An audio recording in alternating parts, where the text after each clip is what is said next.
What makes these one more things so beneficial is the power of compounding.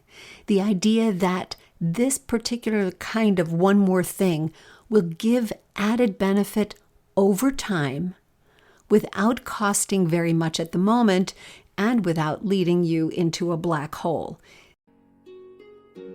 Welcome to the Practicing Harp Happiness podcast.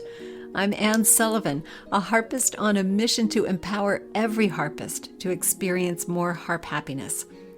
Over my decades-long harp journey, I've had lots of successes and more than a few failures, and I know firsthand what it's like to feel that playing the harp the way you want may not be possible for you. Now I play and teach all over the world, and I know what most harpists are never taught: the secrets to gaining the skills and confidence you need to play the harp with beauty, freedom, and joy. That's what the Practicing Harp Happiness podcast is all about, showing you simple steps to help you play the music you want the way you want.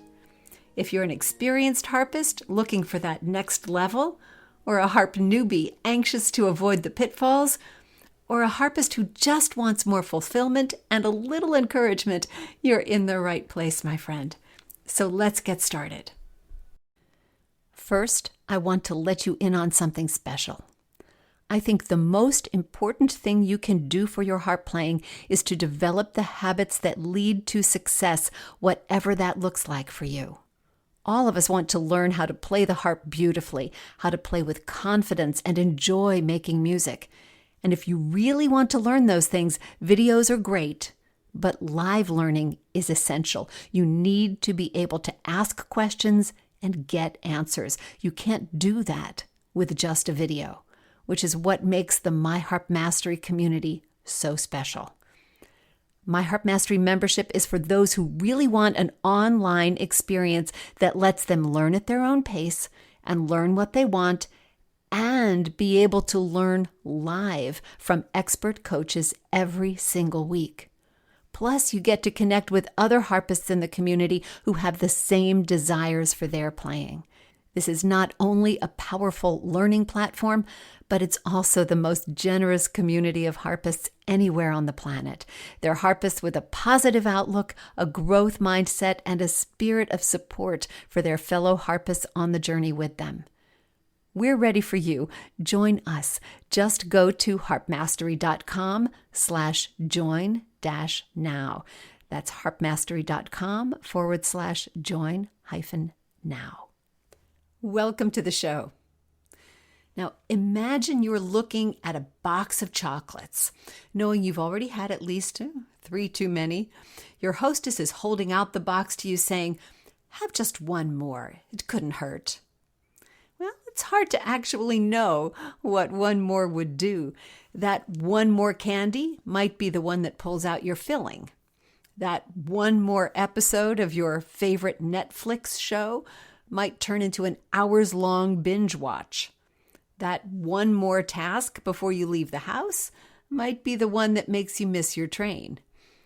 But there's the other side of one more too, the extra rep in the gym that builds muscle and stamina, the extra pinch of spice that makes a dish delectable, that extra touch to anything handmade that makes it unique and treasured. Those are just a few examples of the beneficial power of one more. There are lots of opportunities for one mores in our harp playing, both helpful and distinctly unhelpful.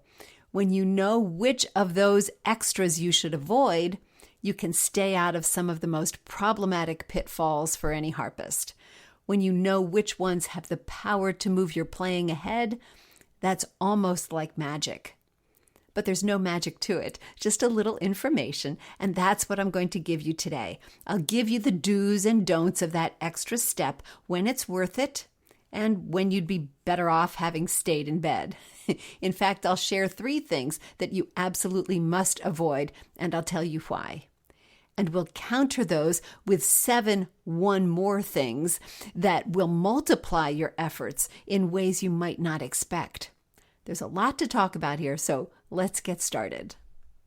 But while we're on the subject of powering up, I wanted to let you know about a couple of easy ways for you to power up your harp playing, and they're coming up quickly. Well, one of them we will be announcing very soon. We'll probably be announcing that later this week, and that is our back to school night.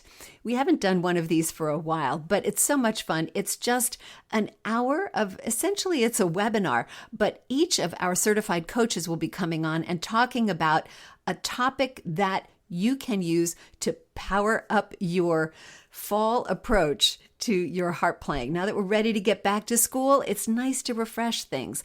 And that's what each of us is going to be talking about. I'll have a little message for you. Each of the coaches will be there, and it's just a lot of fun. And you don't have to go anywhere. Unlike a real back to school night where you have to walk from classroom to classroom, we'll bring the different classrooms to you. So that's a webinar, and that's free. Please watch for that announcement. We'll be announcing it on our website and in the hub and in all our social media. So be sure to watch for that and sign up because you're going to want to really enjoy that. And of course, there's a PDF that goes with this, so you're going to really want to register and be sure you can get a hold of that. And then if you're really looking to power up your harp playing between now and the end of the year especially, this is the best time to work with one of our certified coaches. Our certified coaches can help you do what you want to do faster than you can do it on your own. It can be something as focused as working on a particular piece and getting it ready to play, perhaps by the holidays, or it could be something more fundamental. Let's get your technique to the next level. Whatever that is, our certified coaches are experts at helping you do that. Now, we also, in addition to our certified coaches, we have accredited teachers that you can work with. And these are teachers who have taken a course with me to learn how I do things, how we create the success that we do at Harp Mastery for the students that we work with, whether it's through the Gold Circle where I teach or through our coaching program, how we work with students to help them move faster. Our accredited teachers have been certified by me. They know how to do this. We have 5 accredited teachers at this point. All of them offer online lessons as well as in-person lessons, and they're in different places. So be sure to check out our accredited teachers and see if one of those sounds like the perfect match for you. So there are lots of ways for you to power up your playing and make it what you want to be. Right now, we've got our back to school night. We have certified coaches to work with, accredited teachers to work with. There is no lack of resource here at Harp Mastery. So there's lots for you to do. And now we're going to talk about some of those things that you can do every day, those one more things, and some of those one more things that you probably don't want to do. I realize that one more, like one more time, one more thing, sounds like a good idea. It sounds like if we just do it once more, things will get better. Whatever it is we're trying to get better. One more sounds like a good thing. I'm going to go that extra mile. I'm going to take that extra step. But what's important about the one more is what we expect from that one more. If we're expecting one more to make everything right, we're not looking at one more the right way. Here are some examples of one more thing that probably have that expectation in the wrong place. The first one, and this is such a common one, you might call it the hit me one more time idea. You know, when a gambler is sitting at that table and they're like, oh no, this is going to be it. I know this is my lucky roll, or this card is going to do it one more time and I'll hit the jackpot. Well, in our practice, how many times have we said to ourselves, I'm just going to play this one more time so I can get it right? And then one more time and it's not quite right, so we do it again.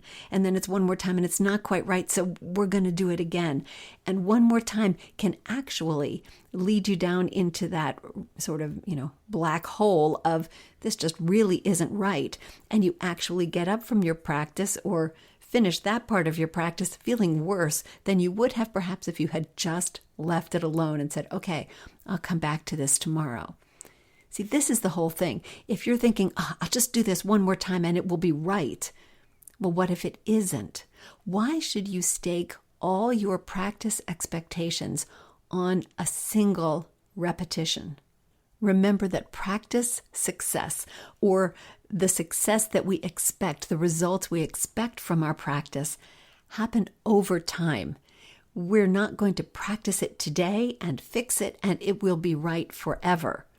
We get to do it again tomorrow, whether we fix it and have it correct today or not. We're going to need to do it again tomorrow. So you don't have to just have that one correct time before you get up from your practice. Now, maybe you want to do that and you want to drill it down, but you need to be careful about that because, as I said, you're staking all your practice expectations on that single repetition, and if you have to do it again and again and again, it can be pretty demoralizing. So please be very careful with that, I'll just do it one more time thing. Second, one more thing that you want to watch out for, and this happens when we do recordings.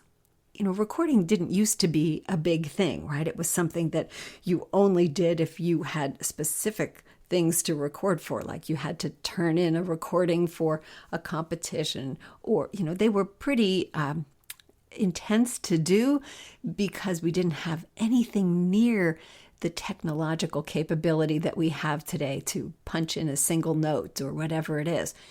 And of course, today we all record, or a lot of us do, whether it's just recording something to send to a friend or recording something for Facebook or Instagram or maybe TikTok or recording something for your teacher. We do lots of recording. And the trap we can fall into when we're trying to do a nice recording of something is, I'll just try it once more. I'll just do one more take. This is where we run into the law of diminishing returns.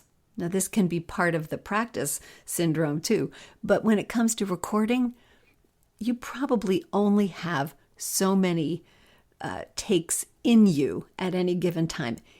Recording requires so much concentration and focus that it's very much more taxing than just playing through your piece or even practicing hard.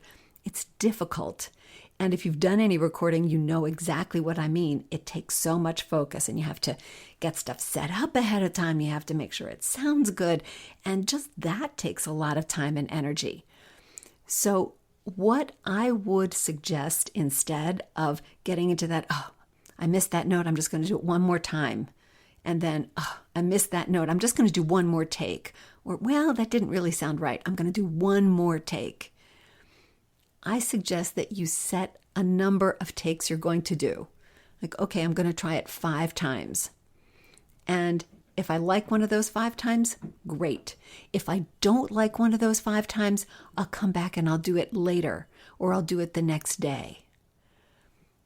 What I also suggest is that if you do it 5 times and you're not sure that you like any of those, pick one of those takes, at least one, but do pick one to save. You can delete the rest if you want, but I don't want you to come out of a session of recording without anything. It's quite possible that what you hear on that day when you're recording is so focused that you're not really listening to how the recording sounds or how it would sound to someone else. So rather than ditch everything because you're not happy with it that day, save one. Pick one to save so that you have a baseline and your efforts will not have been wasted. You have a recording. We understand that it's not the recording that you think you want now, but you can check it later and see how far off you really were. But this is my best advice for recording. Don't get stuck in the one more take idea. Set your limit and stick to it, and then you can come back to it another time. The third one more thing that I'd like you to avoid has to do with one of the trickiest words we use, and that's ready. And the one more thing is often something we frame like this. Oh, just one more week and it will be ready. One more month, one more lesson, and my piece will be ready for me to play. Now, if it's a lesson, if your teacher is telling you, yes, this is your time frame, one more lesson and then it'll be ready, that's great. And then you have to trust your teacher on that. But see, ready is a dangerous word because we often try to make ready mean perfect or consistent. So that we're playing a piece of music and it's not really consistent yet. It's not as perfect as we want it to be, and that means it's not ready. Here's the thing. Consistency and that quality of being able to play a piece for others with a certain amount of ease and relaxation, that's not developed before you perform a piece. It's developed by performing a piece. I know that's a scary thing. It means that you have to go out before you feel, and I use the word advisedly, ready. You have to get that piece in front of people before you really feel confident with it. Because that's how you develop the consistency. That's how you find the things you need to fix, the places that you don't know. This is why professionals always do preview performances before they do a big one. They take it on a lot of test runs so that they can get those kinks out of the piece and make it more consistent. So something becomes ready over time. Don't wait for it to be ready. Play it now. Just go ahead and ship it. There's only so much preparation you can do before you have to take it out and take it on the test drive and run it through. So those, I'll quickly review the 3 things that I don't want you to get stuck in the one more loop with. It's the one more practice repetition, that one more take when you're doing a recording, and that, just one more weekend it will be ready when you're trying to prepare a piece to perform. Be very careful. None of those things is bad in itself, but each one can lead you to that black hole that just saps all your energy and ambition. Now, enough of the dark side of one more thing. Let's talk about the one more things that can power up what you do and give you so much extra momentum. What makes these one more things so beneficial is the power of compounding. The idea that this particular kind of one more thing will give added benefit over time without costing very much at the moment and without leading you into a black hole. The same as a bank account, right? If you can put those little amounts in over time and they add up with the magic of compound interest, they don't cost you very much at the moment, but they create great wealth. This is the same idea, only it's harp playing wealth. It's all about leverage. If you do this one thing now, it's going to make something easier for you in the future. And this is the primary difference between these one things and the one things we wanted to avoid. Now, could you use this sort of compounding idea with the 3 things I talked about a moment ago? Yes, but you have to be so much more careful. You may need to be careful with these things as well because you can get carried away with them, right? That's the too much of a good thing idea. But take these with the idea that you want them to be small changes. You want them to be one more thing that is small and a relatively simple investment of your time and energy, and one that's going to give you results over time. We can't do anything as an instant fix in music. It doesn't work that way. It takes familiarity, it takes habit, it takes consistency, and all of those take time. So if you want to take a moment and just sigh now because I didn't give you a magic fix, you can do that. Just like, darn. Okay, got that out of the way. So let's talk about these 7 things, and there are, I'm sure, many more, but I just picked 7 that are really good for adding one more thing that's going to give you lots of benefit. And the first one, maybe you've already thought of this, but the first one is add one more practice session. What if you did later today? You've already done your practice, maybe you've worked for an hour, maybe 2, maybe just a half an hour, whatever you usually do. What if you came back to the harp later today and you did 10 more minutes or 5 more minutes or another half an hour? If you added one more practice session to your day, even just for one day this week, or what if you added one extra practice session every week and you said, okay, I usually do 5 days of practice, but I'm going to add one more. Maybe I'll squish one more in during the week, or maybe I'll do one on the weekend, or whenever works in your schedule. One extra practice session. Think about it in terms of compounding, right? Instead of doing 5 practice sessions a week, now you're doing 6, which means you're going to have 4 extra practice sessions a month. That's almost another full week of practice every month, depending on what you want to do with that practice session. But that's the kind of compounding I'm talking about. It's a small investment of your time because really you could do just a very short practice session. But it's going to create momentum. It's going to create growth. And that in itself creates more energy and more momentum and more growth. That's the kind of powering up I'm talking about. So consider one more practice session. But maybe that feels like too big of a commitment, at least right now. Here's something that you could consider that will be much less time-consuming and will have that same benefit. Consider one more playthrough of your piece. You know, if you've listened to me for any length of time or if you've worked with me in one of our programs, playing your piece is different from practicing it. If we want to play our piece and have it flow nicely from beginning to end, whether we want to just play it for ourselves or play it for somebody else, we have to practice that. It's not enough to just practice hands separately or just to practice the fingering or for the notes or to practice section by section. We need to play through the piece and get used to that. So what if maybe every day this week you added one time playing through that piece that you're working on? Granted, you may be stumbling through it at first. That's okay. That's part of learning it.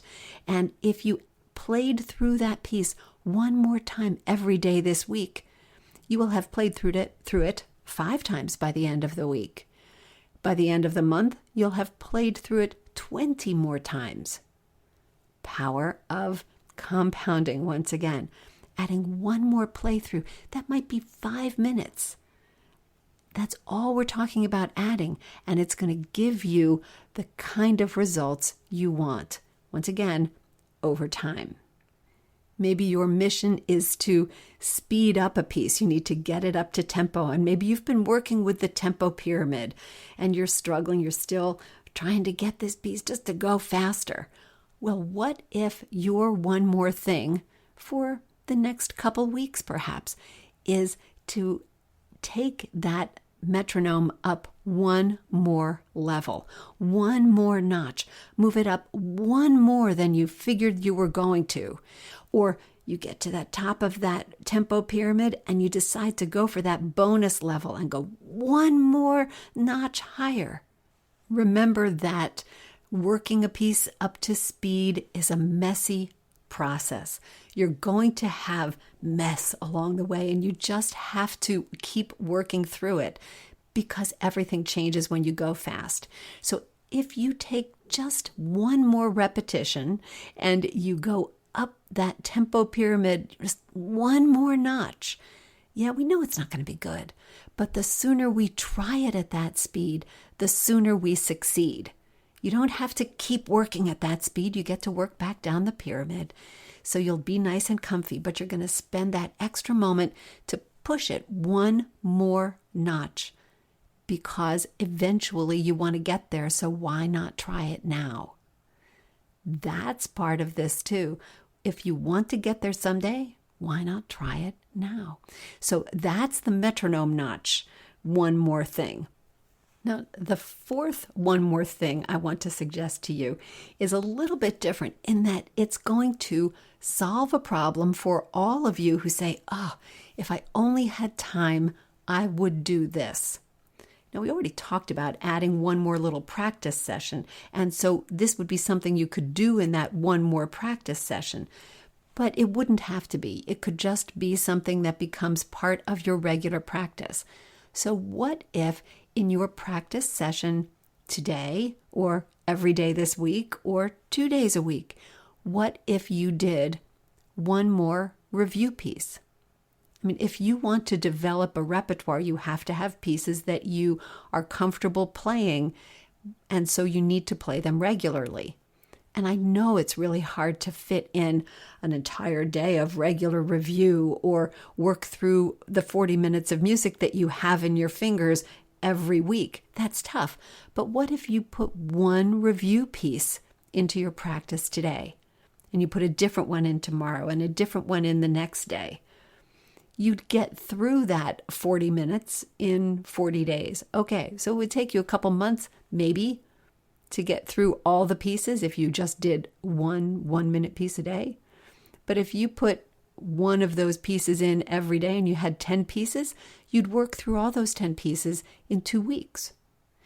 And you'd be keeping your repertoire fresh while you're working on building new things. Or maybe the skill you want to develop is sight reading.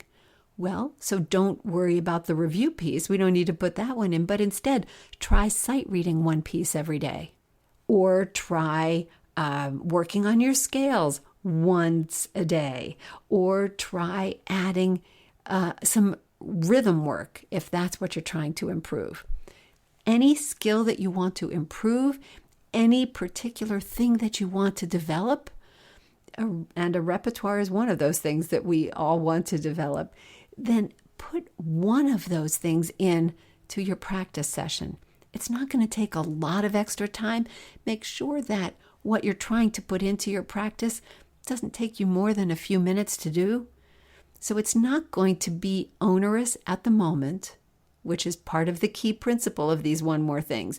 It's not going to cost you a lot now, but it's working toward a goal that is important, and it's going to help you work toward it over time. So number 4 is all about adding a review piece or adding a sight reading piece or adding some rhythm work or some theory work if that's what you want to do. Not much time to spend on it, but a little bit all the time. Compound interest. I love it. Now let's talk about a particular piece that you might be working on. And you're working and you know the piece is going to take you a long time to learn. Maybe it's a long piece and you're working on it and you're putting it hands together and it's just going very slowly. Well, if you want to move ahead faster in that piece, here's a one more thing way to do it. Every day, no matter what you're working on, add one measure to what you had planned to work on. Okay, I'm going to work on the first line of the piece. Well, work on the first line and one more measure. Or if you feel like the situation warrants it and you want to do it, you could work on that one line and then read through the next line just because. You don't have to work on that next line the same way you're working on the first one, but read through it so that you're getting a little bit of a taste of what's coming. Once again, this is a small investment of your time. I mean, let me go through that situation with you. You're learning a piece, you've divided your piece into sections, but you're looking at a 3-page piece and it feels kind of long for you. Maybe that first section is just about 8 measures. Maybe it's 4 measures. I don't know. Let's say it's 8 measures. And you're working through it. You're doing it hands separately. You're working on it hands together. You're fixing fingering, learning notes, and you're trying to get it all in tempo. And your expectation is that when you get this one a little bit more in control, you're going to start the next one. Well, what if we did one more?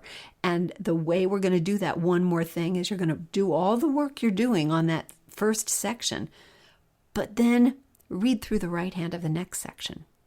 And maybe tomorrow you'll work on the first section again, but you'll read through the left hand of the second section. And then maybe day 3, you'll work on the first section the way you're supposed to, and then read through both right and left hands. And then maybe day 4, you'll be able to put that hands together and you will have moved ahead faster. Sure, you're doing all your focused work on that first section, but it's going to probably shortcut the time you have to spend on the second section when you get there, because you've already done some of the work on it. And you can do that just one-moring it. Boy, that's a kind of a weird way to say that, but you can do it as just one more thing. I'm going to do all my work, and then I'm going to do the right hand of the next section once. That's all you have to do. You don't have to make it perfect. You don't have to get it all right. You're just dipping your toe in the water. But it's going to make learning section 2 a lot faster when you get there. And you could do this measure by measure. You could do it line by line. You could do it section by section or page by page if that's what you can do with the piece. But that one more time, I'm just going to do one more thing. I'm going to do it once through. That's the kind of thing that will move you ahead. Resist the temptation to get stuck and start to work on it. Because if that's not practice time that you had allocated for that, then you're not going to feel good about the way you're using your time, right? If you take time away from another piece you wanted to learn because you're digging into section 2 and you didn't really mean to, that's not the best use of one more thing practice. So this is where you have to resist the pull of the black hole, and you just need to do it once, just that much. And you'll be moving ahead without costing yourself practice time on something else that you had really committed to. Number 6 of our one more thing list. I would like to suggest that you try incorporating one more minute of technique work. Like one more minute of an exercise or scales, arpeggios, whatever that is. One more minute. And I want to tell you about how that compounds. Pay attention here because this is kind of fun. If you did one more minute of technique work every day and you practiced 5 days a week, that's what? That's 5 more minutes of technique work a week, which is 20 minutes more a month, which is 4 hours more of technique work a year. And that's by just adding 1 minute. Now, what if you decided your one more thing was going to be to add 2 minutes a day? Well, that means that you will have done 8 hours more of technique work a year. Think about how much technique work you do now, and think about how much difference that 8 hours a year could make in your technique work. And here's one of my favorites. If you don't even have to do 5 minutes a day. If you do 4.5 minutes a day, that comes out to 90 minutes a month, which is 18 hours a year. If you want to strengthen your technique, look what you could do with 5 minutes a day. More than 18 hours a year, that's crazy. You could do a lot. And you could do plenty with just 1 minute. Consider adding that 1 minute. Ooh, that's one of my favorite one more things.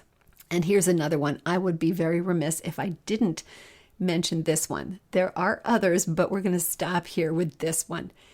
I would suggest that you try adding 1 lesson a month to your schedule. Now, if you're already doing 4 lessons a month because you're taking lessons every week, this probably isn't the one for you. But if you're holding yourself to a diet of 1 lesson a month, you will more than double your progress if you add another lesson. The effect that has in the level of your motivation and energy, because you get this infusion of energy from your teacher twice a month instead of once. You know how you feel when you come out of a lesson. You're ready to go. You've got a plan. You've got energy. Your teacher has given you this terrific idea of what your next couple weeks or your next month is going to look like and where you're going to go and what you're going to work on, and you're ready to get to work. Well, imagine if you had that just in the middle of the lessons that you have now. If you're having one lesson a month, if you were to have that every 2 weeks. Or if you're having a lesson every other week, what if you added one more lesson and just gave that the emphasis of, well, I just want this to be sort of a check-in to see where I'm going and if I'm doing the right thing. Or maybe that could be a lesson that you dedicate to a particular topic, like, okay, I just want to work on this piece, or I just want to work on technique, or I just want to work on my sight reading. You could do that, and that's going to give you so much benefit, right? Instead of just struggling by yourself for an entire month, maybe between lessons, you're going to be able to double your access to your teacher. And that's going to more than double your results, I promise. It moves you ahead so much faster. I see it with our coaching students particularly. When they space their lessons far apart, there's always more time and energy that's spent bringing them back to where they were so that they can move forward. When the lessons are closer together, there's less time spent with covering the ground we've already covered, and moving them forward comes faster. So it's a big step up. And if you're just doing one lesson a month, try every 2 weeks. If you're doing every 2 weeks, add a third one in there. Now, if you're already doing every week, you probably don't need another lesson a month. This is not your one more thing, but I've just given you 6 other one more things that you can try. Now, in case you couldn't tell, I get very excited talking about these one more things because I know from my own experience, not just as a teacher, but as a harpist, those little things add up to big progress, at least if you do them right. Don't get caught in the idea that more is always better. Make your one more things small. Small investment, plenty of time for big payoff. That's what we're looking for. That's the power of one more thing. Now, next week on the podcast, we're talking about how to enlarge your perspective. Lots of times we get stuck in the small things. We get stuck in the details. We get stuck in the fingering or the measure or the notes. And it can be very hard to think about stepping back and looking at those things in the context of the entire piece. And so I'm going to share with you some of the best ways to make that happen so that you can make that shift from working on those details to stepping back and working on the piece as a whole without feeling like you're messing things up and you're doing things wrong. We're going to be talking about enlarging your perspective. That's next week on the podcast. Now, remember, watch out for the announcement about our back to school night.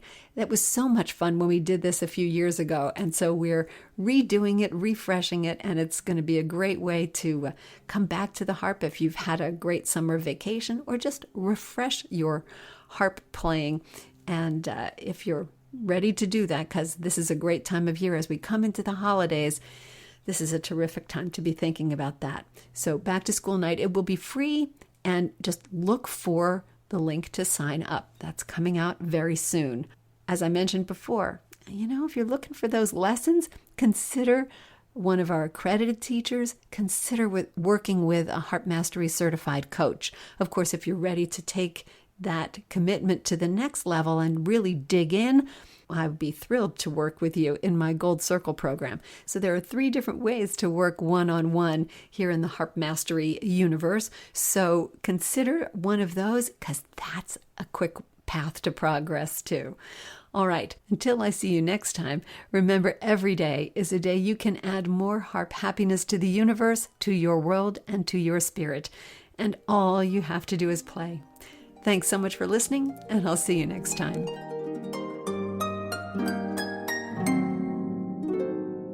Thanks for tuning into another episode of the Practicing Harp Happiness podcast.